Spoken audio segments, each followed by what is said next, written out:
በስመ አብ ወወልድ ወመንፈስ ቅዱስ አሐዱ አምላክ። መጀመሪያ በክርስቶስ ክርስቲያን ብወልድ ውሉዳን ብመንፈስ ቅዱስ ድማ መንፈሳውያን ዝተሰመኹም ናይ እግዚአብሔር ቤተሰብ አፍቀርቲ ንጽሕተ ንጹሓን ቅድስተ ቅዱሳን አቁራሪት መዓስ ሰአሊት ምሕረት ዝኾነት አደና ቅድስቲ ድንግል ማርያምን ብናይ ኩሎም ሕሩያን እግዚአብሔር ቅዱሳን መላእኽቲ ነቢያትን ሐዋርያትን ጻድቃንን ሰማዕታትን ብረድኤትን ብጸጋን አመንቲ ብመስቀል ጎይታናን አምላኽናን መድኃኒናን ኢየሱስ ክርስቶስ ተመካሕቲ አብዛ መገዲ ሓቅን ጽድቅን መገዲ ሕይወትን ድሕነትን ዝኾነት ኦርቶዶክሳዊት ተዋህዶ ቤተ ክርስቲያን አመንቲ ዝኾንኩም ህዝበ ክርስቲያን ከመይ ኣለኹም? ደሓን ደለኹም? ከመይ ኢኹም? መቸም በተን ኩሉ ግዜ ምስጋና እግዚአብሔር ዝለመዳ ከናፈርኩምን አፍኩምን ነቲ ሰማይን ምድርን ዝርአን ዘይርአን ኩሉ ዝፈጠረ ልዑለ ባህሪ እግዚአብሔር አምላኽና ተመስገን እግዚአብሔር ኢልኩም ምስጋናኹም ከም ተቕርብሉ ዘጠራጥር የብለይን። ሕራይ እምበኣር ኣብ ዝሓለፈ መዓልቲ ታሪክ ቤተ ክርስቲያን ኣብ ግዜ መናፍቃን ዝብል መናፍቃን በብግዚኡ ይለዓሉ ከም ዝነበሩ እቶም ኣቦታት ሊቃውንቲ ቤተ ክርስቲያን መራሕቲ ሃይማኖት ተኣኪቦም ኩላቶም ይምዕድዎም ይመኽርዎም ከም ዝነበሩ እሞ እቶም ሕራይ ኢሎም ተማዒዶም ምኽሮም ሰሚዖም ዝተመለሱ ኣብ ቤተ ክርስቲያኖም ይምለሱ ከም ዝነበሩ እቶም ኣይንሰምዕን ኢሎም ዘቕበፅዎም ከዓ ወጊዞም ይፈልዎም ከም ዝነበሩ ኣንቢብና ማለት እዩ። ስለዚ እዚ ብዛዕባ ናይ ቅድም ዝነበረ ኣንቢበልኩም ኣብ ግዜ ኣቦታትና ዝነበረ ሎሙን ኣብዚ ግዜ እዚ ልክዕ ከምቲ ኣብቲ ግዜ ኣቦታትና ክሕደት በቢግዚኡ ዘምፅዎ ዝነበሩ ሎሙን ክሕደት በቢዓይነቱ ዝተፈላለየ ሓሳባትን ርድኢትን ዘለዎም ቅኑዕ እምነት ዘይኮነ ትኽክል እምነት ዘይኮነ ተሓደ ከንካሊእ ይብል ተሓደ ከንካሊእ ይብል ተሓደ ከንካሊእ ይብል ነንሓደ ሓደ እውን ዘይሰማምዑ ኣብቲ ግብረ ምድሓን ናይ ቅዱሳን ዘይኮነስ ዋላ ኣብቲ ግብረ ምድሓን ዝበሃል ኣብቲ ስነ መለኮት ዝበሃል ኣብኡ ዘይራዳድኡ ዘይሰማምዑ ኣዝዮም ብዙሓት ከም ዘለው ብዛዕባ ናይዚ ከም ፀኣልኩም ምዃነይ ተዛሪበ ነይረ ማለት እዩ። ስለዚ ብዛዕባ ናይቶም ቀዳሞት መናፍቃን እንታይ ይብሉ ከም ዝነበሩ ኣቦታትና ኸ እንታይ ኢሎም የምዕድዎም ይመኽርዎም ከም ዝነበሩ ኣብቲ ቀዳማይ ክፋል ክንሪኦ ንኽእል ኢና። ሕጂ ግን ሎሚ ካልኣይ ክፋል ይሒዘ ዘለኹ ሕራይ ኣብዚ ሎሚ ግዜ ኸ ኣብዚ ግዜና ዘለው መናፍቃን እንታይ ይብሉ ኣለው? እስኪ ካብ ቃሎም ንስማዕ። ካባና ዘይኮነሲ ባዕላቶም ንባዕላቶም እናተወጋገዙ እናተፈላለዩ እንከለዉ ስቕ ኢሎም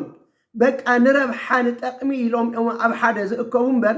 ኣብቲ ትምህርቶም ስነ ስርዓት የብሎም፣ ሕጊ ይብሎም፣ መምርሒ ይብሎም። ሓደ ሰብ ከም ድልየቱ ከም ስምዒቱ ውን ከም ዝበሎ ንመፅሓፍ ቅዱስ ይተርጉሞ እንዳበልካ መንፈስ ኣምላኽ ዝረሓቆም ሰባት ውን ከም ዝበሎም ከዓ እውን ዝበሎም ናብ ግላዊ ጠቕሞም በየነይቲኣ እንተ ተዛሪበ ጠቕሚ ዝረክብ ረብሓ ዝረክብ ገንዘብ ዝረክብ እቶ ዝረክብ ኢሎም ዳኣ እምበር ፍርሓት እግዚአብሔር ዘይብሉ ንቃል እግዚአብሔር ብደግኦም ክትሪኦም ኣመንቲ ዝመስሉ ብውሽጦም ግን ተኻሉ። እዚ ከዓ ደጋጊሞም ባዕሉ ጎይታናን ኣምላኽናን መድሓኒናን ኢየሱስ ክርስቶስ ገሊጹልና እዩ። ብውሽጦም ዝምንጥሉ ተኻሉ ኣባጊዕ ተመሲሎም ክመፅኹም እዮም እሞ ተጠንቀቁ ኢልና ኣብ ወንጀል ማቴዎስ ምዕራፍ 7 ፍቅዲ 15 ሐዋርያ ቅዱስ ጳውሎስ እውን ኣብ ፍቅዲ 18 ብድሕረይ ከም ተኻሉ እኩያት ዝኾኑ ነዚ መጓሰ እዚ ዘየናሕስዩ ክመፅኦም እሞ ተጠንቀቁ ነታ ብገዛእ ደሙ ዘጥራያ ቤተ ክርስቲያን ጓሲዋ ሓልዋ እናበለ ከም ዘፃናንዖም ኢና ንርኢ። ስለዚ ቅዱሳን ኣቦታትና ይኹን ባዕሉ መድሃኒ ኣለን ክርስቶስ ክመፁ ምዃኖም ንሰባት ከታልሉ ምዃኖም ንሰባት ከስሕቱ ምዃኖም ንሰባት ከጋግዩ ምዃኖም ገሊፆምልና እዮም ገሊፆምልና ነጊሮምና እትዝነገሩና ከዓ ሎሚ ይፍጸም ኣሎ ሎሚ ይኸውን ኣሎ ፈጸምቲ ትንቢት መጽሓፍ ቅዱስ ሒዞም ይመጹ ኣለዉ ስለዚ መጽሓፍ ቅዱስ አሚኖሞ ዘይኮነስ እቶም ንኣምኖ ብመጽሓፍ ቅዱስ ፍርሃት እግዚአብሔር ዘለና መጽሐፍቲ ክንገር ከሎ እስም እግዚአብሔር ክጽዋዕ እንከሎ ስለ ንፈርሕ ንኣና ንምስሓት ንኣና ንምድንጋር ንምትላል ኢሎም እምበር ስለዝኣመኑ ኣይኮኑን ግን እንድሕር ካልእ እምነት ሒዞም መጽኦምና እቲ ዘይንፈልጦ ዘይንኣምነሉ ሒዞም መጽኦምና ክነቕርቦም ስለ ዘይንኽእል በታ እንኣምኖም እዩ ዝመፁና ስለዚ ሰይጣን ብጉርሑ ከም ገሩ በታ ተኣምኖ እዩ ዝመፀካ ስሉኽ ኢሉ እዩ ዝኣትወካ ስለዚ ሕራይ ካብ ቃሎም እስኪ ናብቲ እንታይ ይበሃሃሉ ኣለዉ ነንሓድሓዶም ሓደ ሰብኣይ ዝብሎ ዘሎ ከም ፃልኩም እየ ካበታቶም እዩ ማለት እዩ ኩሉ እቲ ዝብሎ ቁኑዕ ማለት ኣይኮነን ግን እቲ ገለገለ ዝብሎ እቲ ዝገብርዎ ብኡ ዘለዉ እዩ ዘጋልፅ ዘሎ ስለዚ ንስማዓዮ ናብኡ ክወስደኩም መጋቢና ባሉት 10 ወረዳዎች ላይ የሐዋርያት ቤተክርስቲያን ቄስ ነበር። የወልቂጤ ከተማ መጋቢና ባሉት 10 ወረዳዎች ላይ አገለግል ነበር። ሕራይ እንታይ ዝብለና ዘሎ ከወጣው ቆይቷል። ለምን እንደወጣው ባጭሩ አስረዳለሁ። እንታይ ዝብለና ዘሎ ሽመይ ቀሺ ኃይለ ዘሪሁን ይበሃል ናይ ቤተ ክርስቲያን ሐዋርያት ቤተ ክርስቲያን እትበሃል አላቶም ማለት እዩ ትስርሖም ዳሉ ናይ ሐዋርያት እምበር ሽምስ ንኸታልሉ ይመርጽዮም ቤተ ክርስቲያን ሐዋርያት እትበሃል ወልቄጤ እትርከብ ኣብ ከተማ ወልቄጤ የገልግል ነይረ መጋቢ ነይረ ኣብቲ ከባቢ ዘሎ 10 ወረዳታት ከዓ እንዳተመላለስኩ የገልግል ነይረ ይዝብል ዘሎ የገልግል ነይረ ይዝብል ዘሎ ሕራይ እንታይ የገልግል ነይሩ እስክንሪኦ ኢና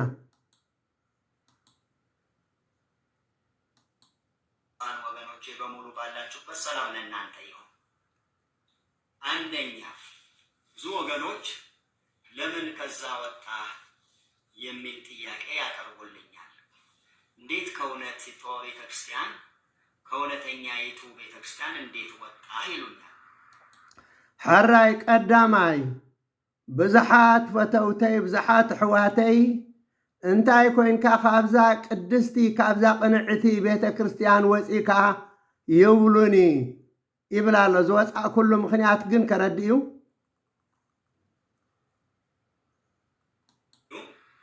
አስረዳለሁ። አንደኛ እምነቱ የተመሰረተው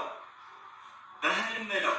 እምነቱ ዝተመሰረተ ብሕልሚ እዩ ዝብላሎ ምክንያቱ ሓሊመ እንዲዮም ዝብሉ በሕልሚ ሓሊሜ እዮም ዝብሉ ንስኣታ ተመታለሊ ናቶም ማስረጃ አለኝ ምንጭ ጠቅሼ ነው የምናገረው። ዶክተር ተስፋዬ ሮቤሌ ውሃውና ስሙ ብሎ በሐዋርያት ቤተክርስቲያን በጻፈው መጽሐፍ ላይ ገጽ 14 ላይ መመልከት ይቻላል። እወ ዶክተር ተስፋዬ ገብረ ኪዳን ዝበሃል ዝፀሓፎ ኣገጽ 14 ክንሪኦ ንኽእል ኢና ትንሱ ዝብሎ ሓሊመ እንዳበለ ንሰብ ዘስሓቶ ዘታለሎ እዩ ዝብል ዘሎ ወይስ መለኮታዊ መልእክት የሚል ርዕስ ስመለከት አንብቤ ፊቴን አንቅንቼ ወደፊት ስመለከት ክርስቶስ ፊቴ ቆሞ ሰውነቱ በዚህ በተዘጋ ልብስ እንደሚከፈት ከፍቶ ሰውነቴ ወደ ውስጡ አስገባና ራሴን በክርስቶስ ውስጥ ገብቼ አየሁ። ረይኹም እንታይ ዝብሎ ዘሎ ብትሕልሚ እንታይ ብሓሊመሲ ክርስቶስ ናብ ውሽጡ እቲ ንሲ ነፍሴ ኣብ ውሽጢ ኣትየ ብሕልሚ ራእይ ርአ ይብሎ ምክንያቱ ንሱ እንታይ ኮይነ ዝብሎ ዘሎ ንባዕሉ ሲ ኣብ ውሽጢ ክርስቶስ ኣትየ እዩ ዝብል ዘሎ ኣብ ውሽጢ ክርስቶስ ኣትየ ክርስቶስ ተራእይኒ ይኮነን ዝብል ዘሎ ናብ ውሽጢ ክርስቶስ ሲ ኣትየ ኣነ ይብል ኣሎ ዘገርም እዩ እዚ ዝተሰሚዑ ከማና ይፈልጥን ናብ ውሽጢ ከዓ ረኣያ ርኢኒ ከዓ ይበሃል ሕልሚ ሓሊመ ከዓ ይበሃል እምበር ናብ ውሽጢ ኣትየ ንውሽጢ ነብሰይሲ ናብ ውሽጢ ኣትያ ናብ ውሽጢ ክርስቶስ እዩ ዝብል ዘሎ ሕራይ እስክበል ቀፅል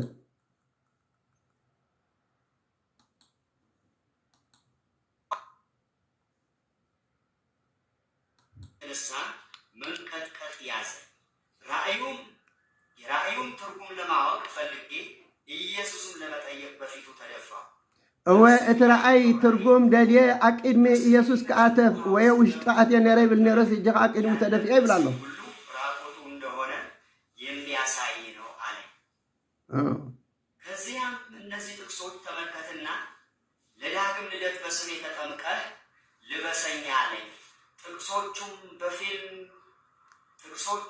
እንደ ፊልም በአይምሮዬ እትዛረበኒ ዘሮ ዝነበረ ከአልክ ጥቅስታት ከም ፊልም ይረአየኒ ነበረ። ሳነበው ደግሞ ሚስጥሩ ስለገባኝ እየተቁነጠነጥኩ ለባለቤቴ በስሜት መሰከርኩላት። ወንዳን ቀጥቀጥኩዋ ንበዓል ቤተይ ተስተረአኹ ረአይ ነገርኩዋ።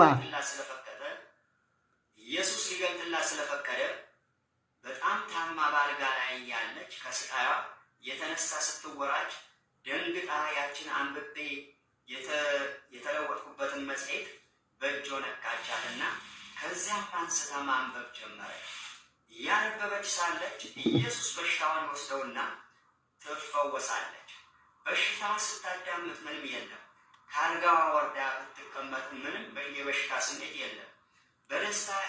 ሰበይቲ ሓሚማ ነራ ምስ ነገርክዋ ካብ ዓራታ ወሪዳ ዋላ ሓንቲ ሕማም ዘይብላ ሓዊኣ ካብ ሕማማ ኢሉ ብሕፅር ኣቢለ ክገልፀልኩም ምንቲ ግዜ ከይንወስድ ወዲያውም ወደ ወንዝ መሄድ ስንጀምር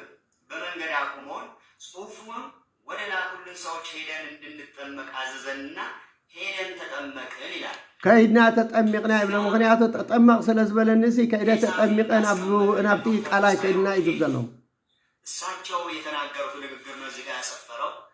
በህልም ነው የተገለጠላቸው፣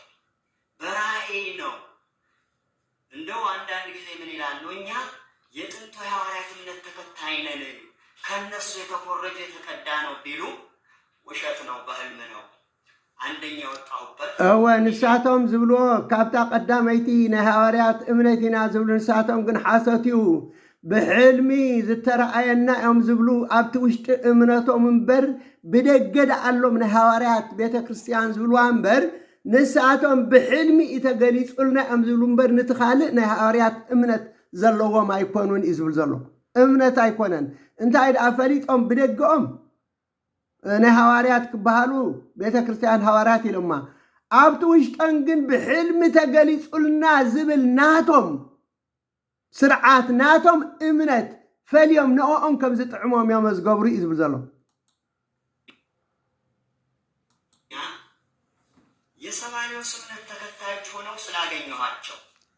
ሕጂ እዚኣ እንታይ እዩ ዝብለና ዘሎ? እዚ የሰማርያውስ እምነት ተከታዮች ሆነው ስላገኘኋቸው ሰማርያውስ በጥንት ሁለተኛ የሰባሪዎስ እምነት ተከታዮች ሆነው ስላገኘኋቸው ካልኣይ ከዓ ናይ ሰባሪዎስ ተከተልቲ ኮይኖም ረኺበዮም ይብል። አርዮስና ሰባሪዎስ እንዴት እንደተወገዙ የቤተ ክርስቲያን ታሪክ ይነግረናል። አርዮስን ሰባሪዎስን ከመይ ከም ዝተወገዙ ናይ ቤተ ክርስቲያን ታሪክ ይነግረና እዩ። ንሳቶም ግን ናይ ሰባሪዎስን ናይ አርዮስን አመንቲኦም እዩ ዝብል ዘሎ። ስለዚ ኣብቲ ናይቲ ማሊ ዝለኣክዎ ሰባሪዎስን አርዮስን እንታይ ከም ዝበሉ ኣብኡ ከይድና ክንሪኦ ንኽእል ኢና። የመለኮት ሙላት ሁሉ በክርስቶስ ውስጥ ተገልጦ ይኖራል በሚል ነበር የዶክትሪናቸውን ሲያብራሩ አብ ወልድ መንፈስ ቅዱስ የአንድ አምላክ መገለጫ ሞዴል እንጂ ሶስትነትን አያንጸባርቅም። እግዚአብሔር ሶስት ሰዎች ሆኖ ተገልጦ አያውቅም እያሉ ነበር። በኢሳይያስ 9:6 መሰረት ኢየሱስ ክርስቶስ የዘላለም አባትና ኃያል አምላክ ነው ይሉ ነበር። ይሉና ከ325 ዓመተ ምህረት ጀምሮ እስካለንበት ዘመን ድረስ ጸንተው የየግላቸው ዶክትሪን በማስፋፋት ላይ ያሉት ሃይማኖቶች አንደኛ ትሪኒቴሪያኒዝም አንድ አምላክ በሶስት አካላት ይኖራሉ ብሎ የሚያምን፣ ሁለተኛ ቢኒትሪያኒዝም በሁለት አካላት የሚያምን፣ ሶስተኛ የክርስቶስ አምላክነት የካዱ ሞኖታይዝም፣ አራተኛው በደንብ ስሙኝ እግዚአብሔር ክርስቶስ ኢየሱስ ነው ብሎ የሚያምን ሞኖታይዝም ናቸው። በአራተኛ ተራ ቁጥር የተጠቀሰው እኛ የምንከተለው የሐዋርያት ሃይማኖት ከዚህ በታች ያሉት ጥቅሶች መሰረትን ያደርጋል። ራሳቸው ቢሾፕ ተክለ ማርያም እንደመሰከሩት እኛ የሰባልዮስ እምነት ተከታዮች ነን ይላሉ። ቅዱሳን ወንድሞች እህቶች፣ ይሄ መጽሐፍ በእጃችሁ ያላችሁ ክርስቲያኖች ገጽ 4 ገጽ 3 አንብቡ። ስለዚህ ሁለተኛ የወጣሁበት ሳስረዳ የሰባልዮስ እምነት ተከታይ እንጂ የሐዋርያቶች እምነት ተከታይ አይደለም። ሕራይ እንታይ እዩ ዝብለና ዘሎ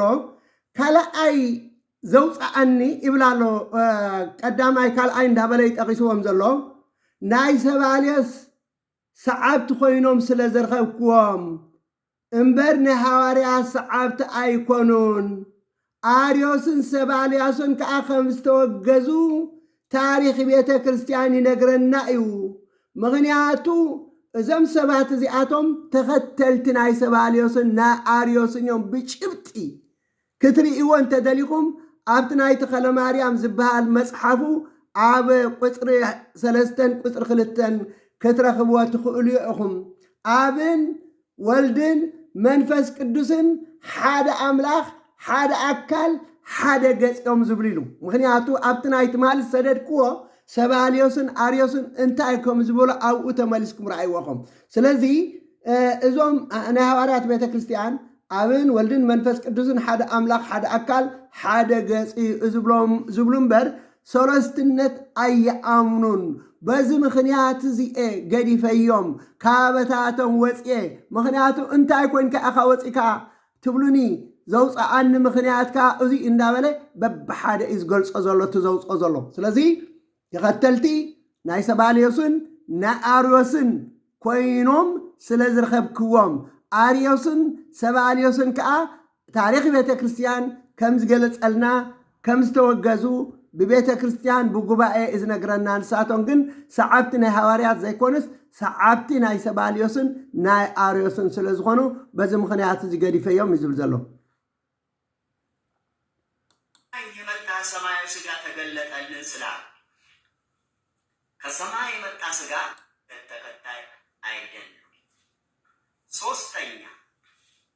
ከሰማይ የመጣ ሰማያዊ ስጋ ተገለጠልን ስላል ከሰማይ የመጣ ስጋ መጽሐፍ ቅዱስ አያስተምረን። ይሄ የቢሾፕ ተክለማርያም መገለጥ ይባላል። ይሄ ከሰማይ ስጋ መጣ ማለት ኢየሱስ ክርስቶስ ከድንግል ማርያም መወለዱን ያስክዳል፣ ሰብአዊነቱን ያስክዳል፣ የአብ የወልድ መንፈስ ቅዱስ ትምህርትን ያፋልሳል። በዚህ ምክንያት ራሴን ከዛ ቤት ለይቻለሁ። ጽቡቅ እንታይ ዝብለና ዘሎ ሳልሳይ ካብ ሰማይ ዝመፀ ስጋ ስለ ዝብሉ ምክንያቱ ካብ ኣደና ቅድስቲ ድንግል ማርያም ካብ ስጋኣ ስጋ ካብ ነፍሳ ነፍሲ ከም ዝወሰደ ኣይኣምኑን። እንደገና ከዓ ኣብን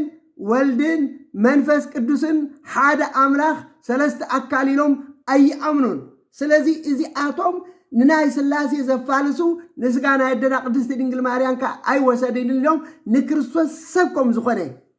ዝኽሕዱ ስለ ዝኾኑ እዚኣቶም ክሓቲ ስለ ዝኾኑ በዚ ምክንያት እዚአ ወፂአ ይብል ኣሎ ማለት እዩ። ኣራይ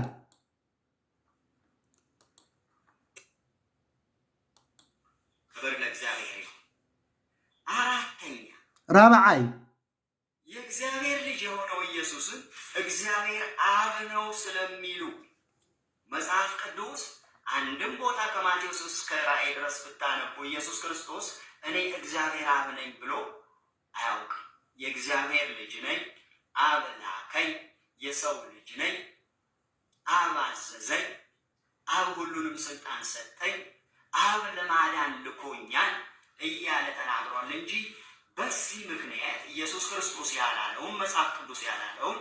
ኢየሱስ ክርስቶስ እግዚአብሔር አብ ነው ስለሚሉ ራሴን ከዚህ ትምህርት አግልያለሁ። ሕራይ ራብዓይ ኢየሱስ ክርስቶስ አብ እዩ ስለ ዝብሉ መጽሐፍ ቅዱስ ወይ ባዕሉ ጎይታናን ኣምላኽናን መድሓኒናን ኢየሱስ ክርስቶስ ኣብ ሓንቲ ቦታ ኣነ ኣብየ ኣይበለን፣ መጽሐፍ ቅዱስ ከዓ ኣብየ ኣይበለን። ስለዚ እዞም ሰባት እዚኣቶም ግን ኢየሱስ ክርስቶስ ኣብ እዩ ስለ ዝብሉ በዚ ምክንያት እዚ ምስኦን ክቅፅል ስለ ዘይክእል ዓብይ ናይ ሃይማኖት ምፍላስ ስለ ዝኾነ በዚ ምክንያት እዚ ክገድፎን ክኢለ ርእሰይ ከውፅእ ክኢለ ካቦታቶም አልጊሰ ይዝብል ዘሎ እራይ ቀጽል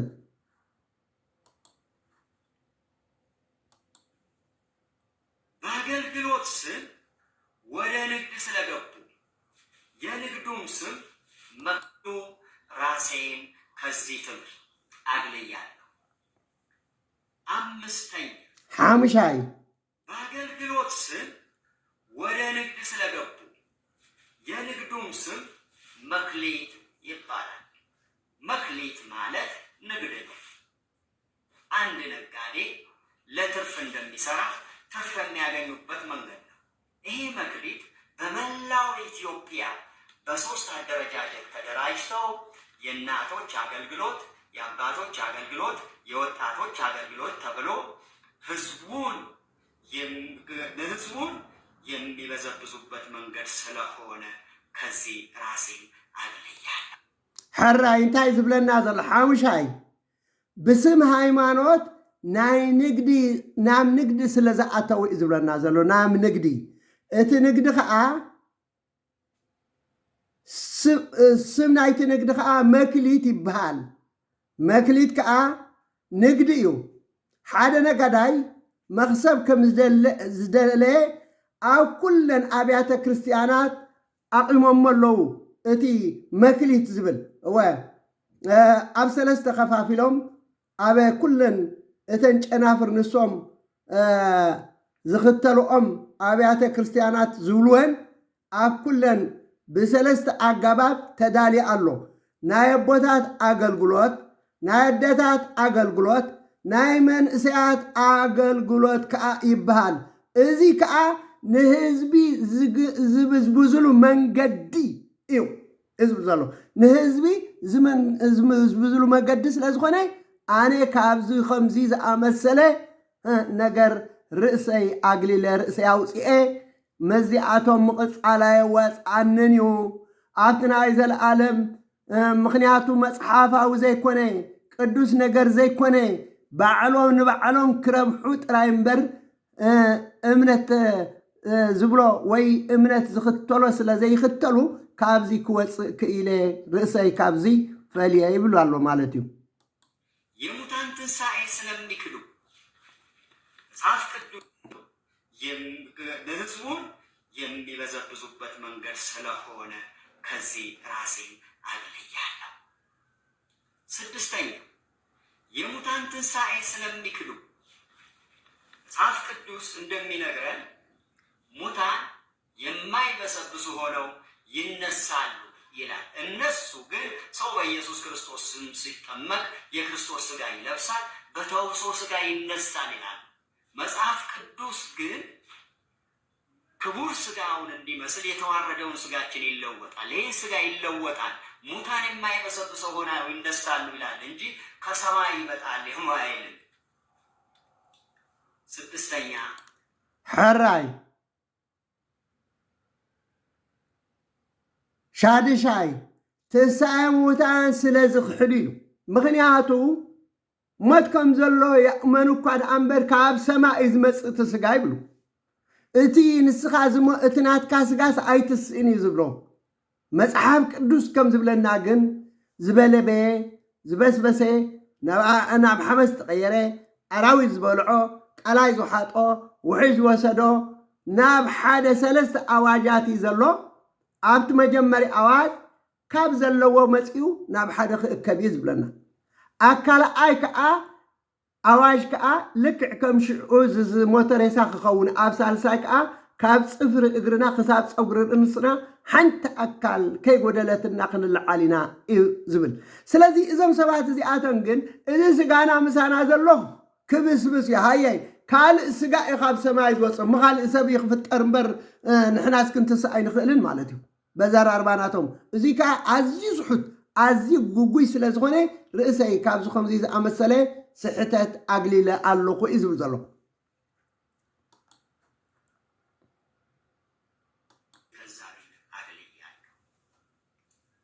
ሰባተኛ ሻውዓይ የዳዊት ዘር የሆነው ኢየሱስን ስለማይቀበል መጽሐፍ ቅዱስ በትክክል እንደሚነግረን የአብርሃም ዘር ነው ይላል። የዳዊት ዘር ነው ይላል፣ ከዳዊት ዘር መጣ ይላል። እነሱ ግን ይሄንን በተሳሳተ መንገድ ተርጉመው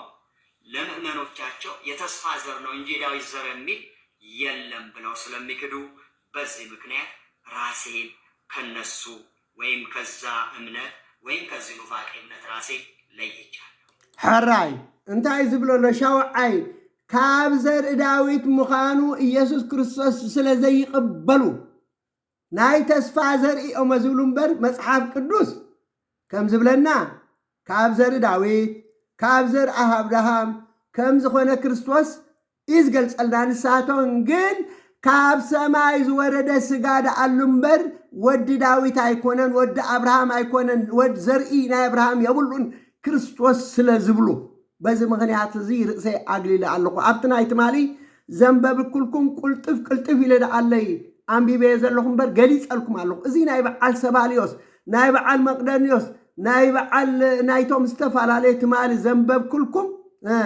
ናታቶም ዝነበረ ዘረባ እምጽኦም ዘለዉ ሎሚ እቶን ቀደም በቦታትና ዝተወገዙ እቶን ቀደም በቦታትና ዝተሰጉ ቁኑዕ እምነት ኣይኮነን ኣምጽኢኩም ዘለኹም ተባሂሎም ካብ ቤተ ክርስቲያን ዝተወገሱ ሎም ከዓ ንህልኩም ኣምጽኦም መተኣታትዮም ንህልኩም ማለት እዩ እቲ ቀደም በቦታትና ዝተወገዙ አብም ኢየሱስ ነው፣ ወልድም ኢየሱስ ነው፣ መንፈስ ቅዱስም ኢየሱስ ነው። ፋቂነት ራሴ ለይቻለሁ። ስምንተኛ አብም ኢየሱስ ነው፣ ወልድም ኢየሱስ ነው፣ መንፈስ ቅዱስም ኢየሱስ ነው። ይሄ የትምህርታቸው ዋነኛው ጭብጥ ይሄ ነው። ኢየሱስ ራሱ አንዴ አብ ይሆናል፣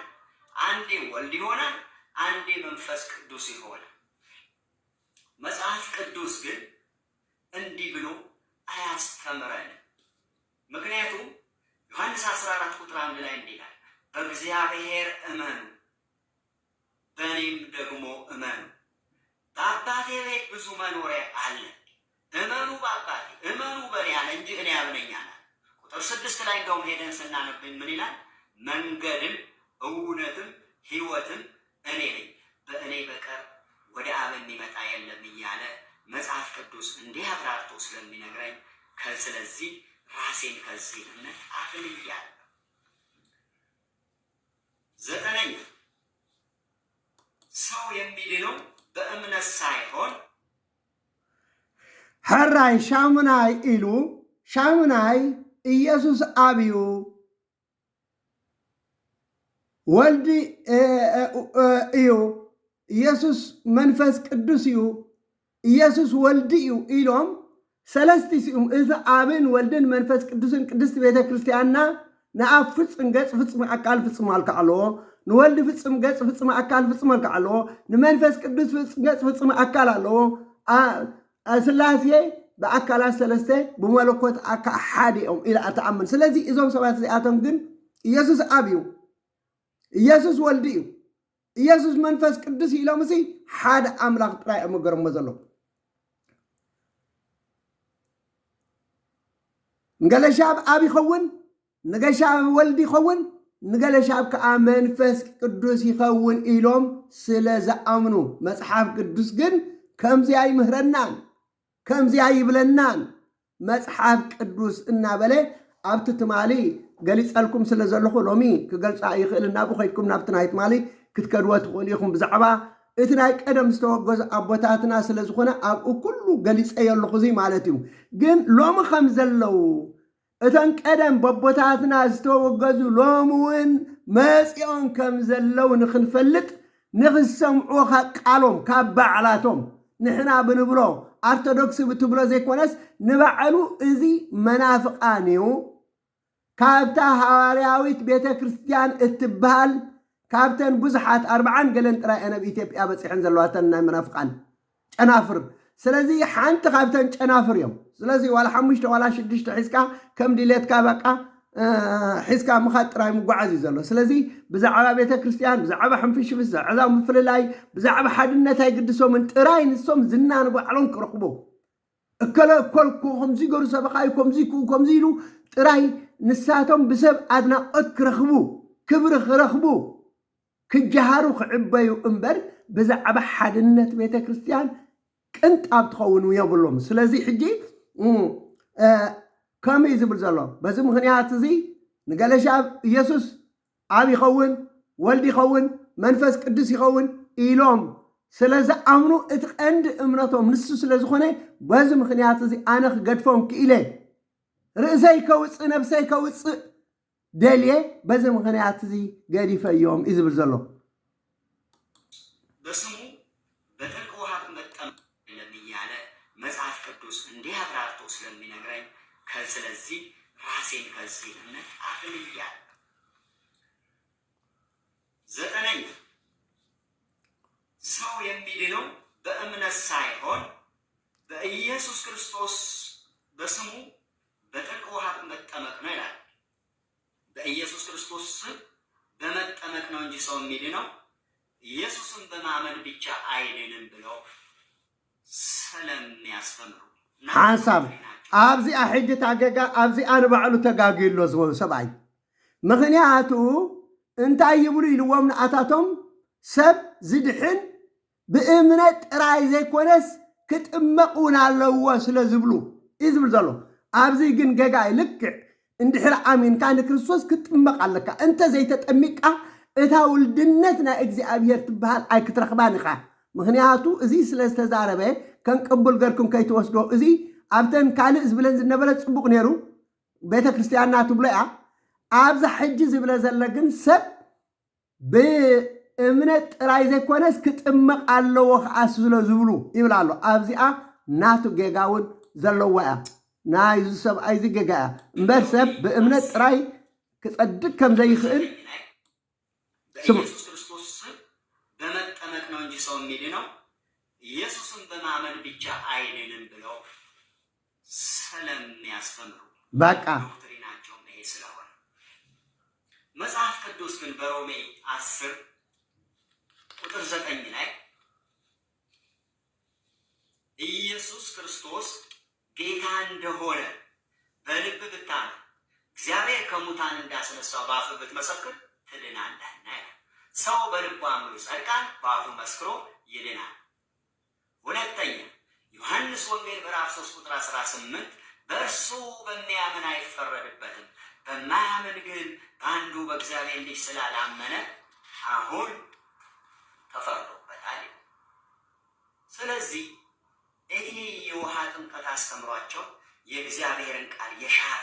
አካሄድ ስለሆነ ከዚህ ተለይ። ሕራይ ኣብዚኣ ደው ከብሎኤ ምክንያቱ ንጥምቀት እዩ ኣድላይ ይኮነን ኢሉ ዘስተምህር ዘሎ እዚ ዝብሎ ዘሎ ከዓ ጌጋ እዩ እንታይ ኢሉ ንሳቶም ሰብ ብእምነት ጥራይ ኣይድሕንን ክጥመቕ ኣለዎ ስለ ዝብሉ እዩ ዝብል ዘሎ ኣብዚኣ ንሳቶም ዘይኮነ እዚ ሰብኣይ ባዕሉ እዩ ተጋጊሩ ምክንያቱ እንድሕሪ ኣሚንካ ክትጥመቕ ኣለካ ንሱ ተንጠቕስታት ኢሉ ምፅይወን ዘሎ ብዛዕባ እምነት ብክርስቶስ ይዘብል ዘሎ ምእማን ክትኣምን ኣለካ ወይ ክትኣምን ኣለካ እንድሕሪ ዓብይ ሰብ ዓቕሚ ኣዳም ዝበፅሐ ኮይኑ ብሓይሊ ኮንካ ናጎንቢሕካ ክተጠምቆ ብሓይሊ ኮንካ ናገዲድካ ክተጠምቆ ክኣምን ኣለዎ ብድልየቱ ክኸውን ኣሎ ሕፃን እንተኮይኑ ግን ብናይ ወለዱ ፍቓድ ብናይ ወለዱ ክጥመቕ ይኽእል እዩ ስለዚ ሕጂ እቲ ፅሑፍ ዝብሎ ዘሎ ዝጠቕሶ ዘሎ ጥራይ ብእምነት እዩ ዝብል ዘሎ ሕጂ ንሱ ብእምነት ጥራይ ንክርስቶስ ጥራይ ምእማን እተን ጠቕሲ ጠቂስዎን ዘሎ ሮሜ ምዕራፍ 10 ፍቕዲ 9 ክሳብ 11 እቲ ፅሑፍ ብኡ ዝኣምን ዘበለ ኣይሓፍርን እዩ ይብል እሞ ሰብ ብልቡ ኣሚኑ ይጸድቕ ብኣፍ ተኣሚኑ እውን ይድሕን እዩ ስለዚ ብኣፍካ ኢየሱስ ጎይታ ምዃኑ እንተነገርካ ብልብኻ እውን ኣምላክ ካብ ምውታት ከም ተተንስኦ እንተኣመንካ ክትድሕን ኢኻ እዩ ዝብል ዘሎ እወ ክትድሕን ግን ኣይትጠመቕ መኣስ ኢሉ ክርስቶስ ተጠመቕ ኢሉ هراي دحان تنزبلن من قدن كمبن مصحف قدوس كنتا يبل بزعوا ጥንቀት ክሪና بون ذا امن اي فرودن نت زي امن ግና بسم حرود املاخ ስለዘይ አመነ ድሮ ተፈሪድዋ አሎ ንስኻ يامن يندحر الكاسي اندحر امين كاسي كጥመቕ ኣለካ اندحر زي ተጠሚቃ ግን ጋና አኸል ካን ዘለኻ አመን ካን ሙሉ أي أمن كان زلخا سلزي بعلو قيتانان أملاخنان مدحانينان يسوس كريستوس أوانجل ماركوس معرف 16 فقد 16 انتايل الله زآمنن زتتأمقن كدحين يلو استوعلو زآمنن زتتأمقن مس آمن كاخد تأمق لك اندحر زي تتأمق أدحنة تايرخب كان اللخا سلازي زآمنن زتتأمقن كدحين يلو بعلو سلازي أبزي كربلنا نسخاتكم إتا منافقان مجم كلن إتن تنك زمسون كاب نهواريا باولوس تراين يوم زمسو بزعبانا كريستوس زبولا أيقدشو منيو ناتو تراي نسو بزح قالات نسب كمتي هواريا قدس بيطرس أم معرف 3:10 نسو بتستوها بطبب بزح عابقو نمردو زشقر اللو أتوم صنعاتن دناقرنجن نتي كالس صحفات كم زتقاويون جزاء رسوم كأ يتقاويوا اللويلو نتني هواريا قدس باولوس زبلن كنشف نابلو زتقاويهم ويتانان أملاخنان مدحانينان يسوع كريستوس جن زآمنان استتأمقن كدحين إلمبر زآمنة رايبلن زآمنان استتأمقن إلو أونجل ماركوس معرف 16 كسئلو أم معرف 3 يوحنس مالتيو فقد 5 يسوع بحق يبلك كالو خيلو نني قديماس مالتي كاماين منفس قدوس انت زي تولده ام منغست املاك كاتو زخيل يلبون يلو ريخم كاماين كام منفس قدوس زي تولده مستطمق اكو منفس قدوس تقبليخا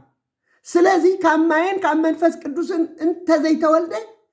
ام منغست سمايات كاتو زخيل يلبون يلو سلازي آمينكا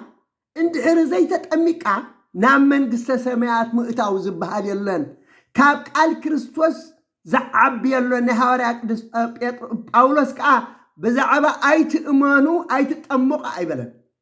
إلديو ايبلن ايت تطمق ايبلن امانو يلو اندحر آمينكا ام تطمق قالو مالت بل آمينكا يدو وي تطمق بل بقى تطمق بل خاتلو نامنتو غزا انت تعدل كاسي غزا مستعدلكا كتنبر انت خوين كانت كتقبر لك خسر لك كتهانص لك مرتو هيبكا غنا يسرحك يون وا انت قبرك ايخل كسر حلك نسخه اخذ لحن انت خوينكا مس امنكا كتمق لك هراي قصل اغبر حواريات قدس بطرس ون مجمريا سبكتو تمرتو كسمع كله بعالم منفس قدوس أم معرف كلتا فقد حدا انتهي الوم تنسعوا نفس وكفكم كأ بسم ويتنا إيسوس كريستوس نحد قد حقات يتأمق له حقاتكم كحدا قالكم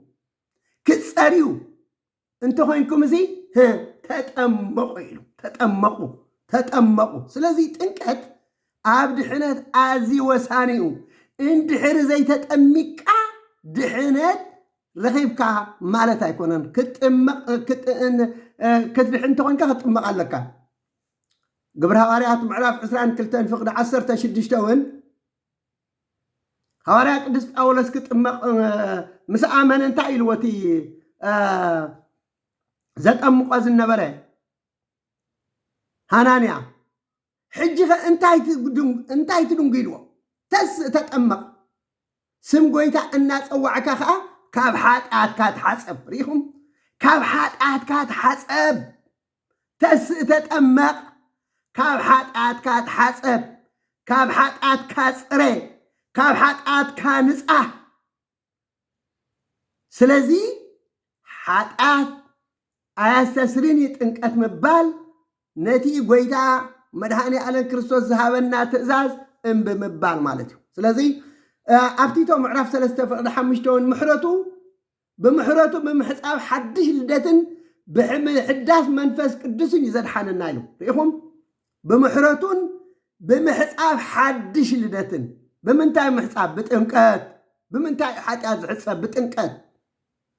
لدت بمحداث منفس قدسن زدحان النايبل قصيلو هواريا قدس بطرس معرف 3:21 اتماي دم حجي بتنقات يدحنوكم الله ازي بتنسى يسوع كريستوس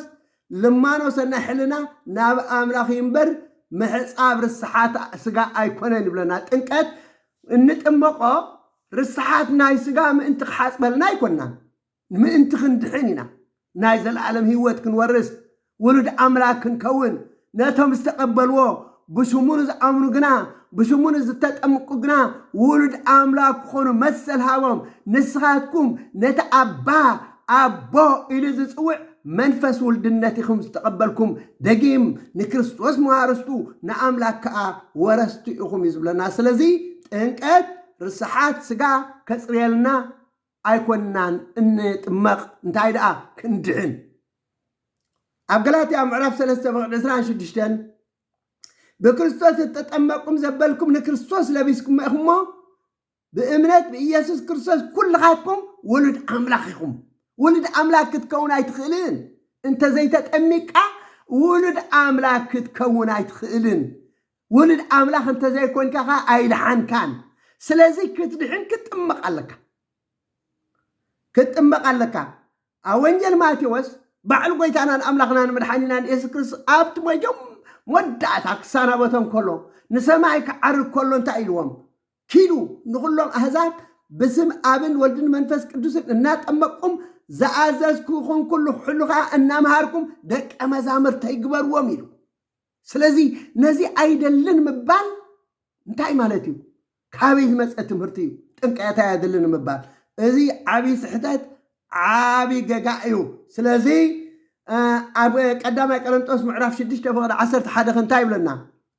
بسم قويتنا إيسوس كريستوسن بمنفس أملاخن تحاسبكمن تقدسكمن صديقكمن يخم لنا ريخم ندحر تطمقنا تحاسبنا كبر صحاتنا تقدسنا صديقنا مآسينا صديقنا آميننا مستطمقنا مسأمنا تراي زكونس مسأمنا نتأمق عبيت انت قلنا عايز لكم ذلك هسانات انت قينون كأ بحالفنت ولدهم يحسبوا يقدسوا يصدقوا لذي إذا خمزي إذا أمثل نجر إذا جاجاتات زخونة نجر خمزي إذا أمثل تمرتي كما سألنا يبلون سلذي كبرات كريستيان كريستوساويان أزو لما جزيه مسحتي متاللتي مسقم زلو كنفلطوم علنا مصحف قدوس سلو حجوم زمصونا مصحف قدوس اندي إلنا ددحرኦም نسعب وشطኦም كاليو تغبارهم كاليو اتي مصحف مئنتي نحنا آمنتي كنبلوم إلوم دقالوم حيزوم مزلوم بر منالبات أبتو وشطኦም زأمنو كهلو يخول يوم جن اتوم زبزحو بربحا بتقمي بخال استفالالي نسب معشوي أمس أمزلو كابزي أتوم كنت انقق يقبأنا نكرانشو بيمتابس አንካ ሰዎች ይዘላሉ እውሮች ያያሉ እንዳትቀሩ ታላቅ እግዚአብሔር ምናምን እንዴ ሰው ከነክራንቹ ቢመጣብስ አንካ ሰዎች ይዘላሉ እውሮች አንድ ሰው እንደዛ ነበር አሁን ቢሉ የሚበራም የለም የሚዘልም የለም ቀነሱ አሁን ሌላ ነው ትዝላችኋል ወንታይ ዝብለና ዘለሪኹም ዕውራት ይሪእለው ሓንካሳት ይኸድለው ፀማማት ይሰምዑለው ከምዚ እናበሉን ሰቤት ታሉሉ ነይሮም ብውንቸር ገረም ዝመፁ ይሓዊ እናበሉ ይመፁ ግን ዝኸይድ የለን ዝርኢ የለን እሰሚዕ የለን ሰብ ፈሊጥዎ ሰብ ተረዲእዎ ድሕሪ ሽዑ ደው ምስ በለ ከዓ ካልእ ኣጀንዳ ምፅኦም ይብለና ኣሎ እስኪታ ኣጀንዳ ምፅኦማ ዘለዉ እንታይ እያ ምክንያቱ ከመይ ጌርካ ገንዘብ ተኣትኩ እዩ ናይ ሓሶት እስኪ እምነት እግዚኣብሔር ዘለዎሲ ዘይተገበረ ተገይሩ ኢሉ ክዛረብሲ እዚ እምነት ኣለዎ ዶ ይመስለኩም ካብተን ዓበይቲ ትእዛዛት እኮ ኣይተሓሱ እያ ዘላ ኣይተሓሱ እወ ኣይተሓሱ ንሳቶም ግን ሓሶት ናትና ኢሎም ኣመታት ሒዞሞ ሁሉም ፖስተር ላይ ክራንችና ዊልቸር እንዲህ ሰው ተሸክሞ ክራንች ይዞ አንካሶች ይዘላሉ እውሮች ያያሉ ጅማ እንደዛ ነበር ሌላ ሀገር አሁንም ይሄኔ ይኖራል كذا سو لك مكرة والجرمي ريخم كذا سو دحار تسابك أنت عيلو فريد أوام تردي أوام ميلو تردي أوام تردي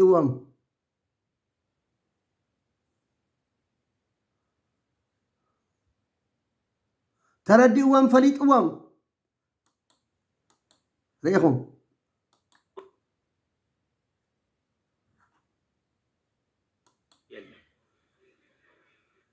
ناقص يالكسون مكرة والجرمي زو هيدا كرانشي زو هيدا يلا ناقص يالكسون تتوال ليلا ما يتاي أغلقلو تجمرا كرانشي تاجالا ويلتر تاجالا ميزل لما كذا مرقمي مسبر عمد حبيت دحريش عنتا يزبلنا زلو ويخلو سب مسفلت مسترد دحريش عنتا أمس يميلو بو كالئ ميلا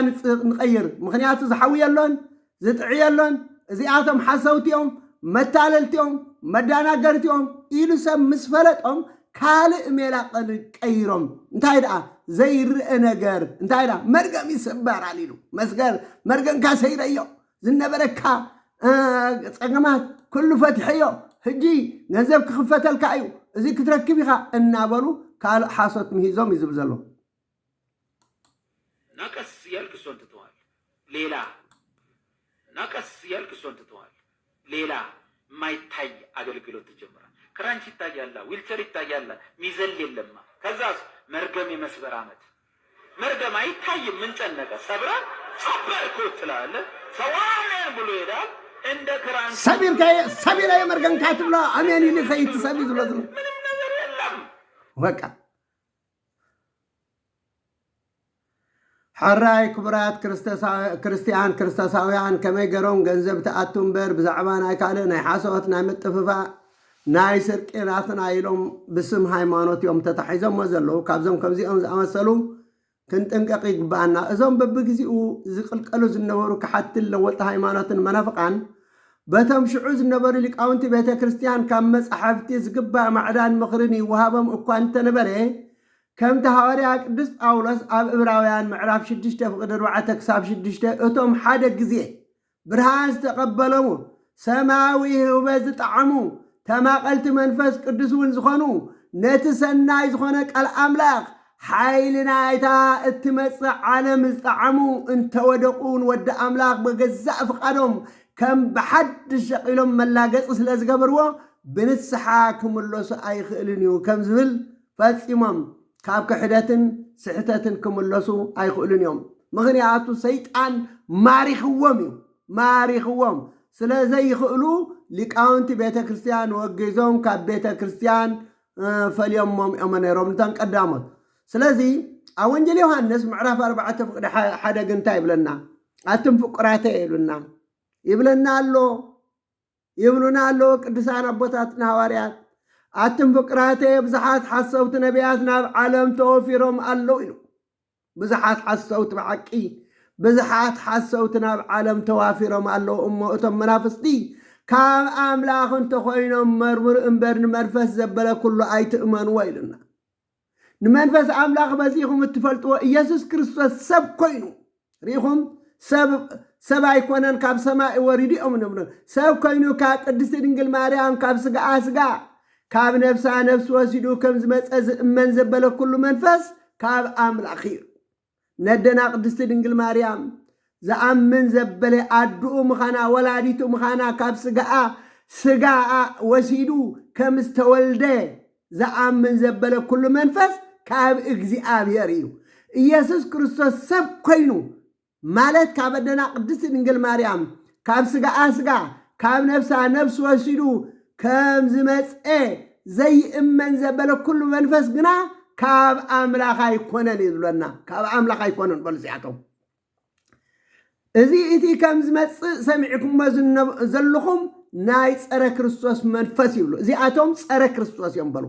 ጸረ ማርያም ጸረ ክርስቶስ ሕጂውን ድሮ ኣብ ዓለም ኣሎ ይብለና ኣሎ ኣብ ዓለም አግዚ ሐዋርያታት ሒዞም ነሮም እመዘንኩም ዚኦም ዝኣመሰሉ እንተኾነ ግን ሎሚ ናጽነት ረኺቦም ከም ዲልየቶም ንህዝቢ ግዜውን ንኣኸለ እቲ ናይ መፈጸምቲ ዓለም እንዳተቀረበ ስለዝኾነ يحمامسوا الله مالتو أبكال آية يوحنس معرف حدا فقد شوعته ኢየሱስ ክርስቶስ ሰብ ኮይኑ ብስጋ ከም ዝመፀ ካብ ቅድስት ድንግል ማርያም ስጋ ካብ ስጋኣ ካብ ነፍሳ ነፍሲ ከም ዝወሰደ ዘይእመኑ ብዙሓት መስሓቲ ኣብ ዓለም ተላዒሎም ኣለው ኢሉ ኣብ ዓለም ተላዒሎም ብሓቂ ተላዒሎም ኣለው እቲ መስሓትን ፀረ ክርስቶስን ዝበሃል ከምዚ እዩ ይብል ኣካላይ ዮሐንስ ምዕራፍ 1 ፍቅዲ 10 ከዓ ዝኾነ ይኹን ትምህርቲ ክርስቶስ ከይሓዘ ናባኻትኩም እንተመፀ ኣብ ቤትኩም ኣይትቀበልዎ ሰላሙን ኣይትበልዎ ምክንያቱ እቲ ሰላም ዝብሎ ኣብቲ እኩይ ግብሪ ሓቢርዎ ኣካላይ ተሰሎንቄ ምዕራፍ 3 ፍቅዲ 6 ኣትማ ኣሕዋትና ካብቲ ቤቲ ካባና ዝተቀበልክሞ ተውፊት ብምኻድ ገዲፉ በትክክል ዝነብር ሓው ኩሉ ክትርሕቁ ብስም ጎይታና ኢየሱስ ክርስቶስ ንዕዘኩም ኣለና እዩ ኣብ ቁፅሪ 14 ሓደ እኳ ነቲ ነዛ በዛ ደብዳቤ እዚኣ እንብሎ ቃል ዘይእዘዝ እንተሎ ምእንቲ ክሓፍርሲ ምስኡ ከይተሓብሩ ምልክት ግበርሉ ይብል ኣብ ቁፅሪ 15 ከም ሓው ደኣ መዓድዎ እምበር ከም ፀላእ ኣይትቁፀርዎ ይብል ኣብ ቀዳማይ ቆሮንጦስ ምዕራፍ 16 ፍቅሪ 22 ንጎይታና ኢየሱስ ክርስቶስ ዘፍቅሮ እንተሎ ንሱ ርጉም ይኹን ማራናታ ይብል ስለዚ ክቡራት ክርስቲያን ክርስቶሳውያን እዞም ዝረኣኹሞም ኣብዚ ግዜና ዘለው በቦታትና ቀደም ዝተወገዙ ቀደም ዝተሰገጉ ሎሚ ንዓለምና ይህውኽዋ ኣለው ሰላም ከሊኦማ ኣለው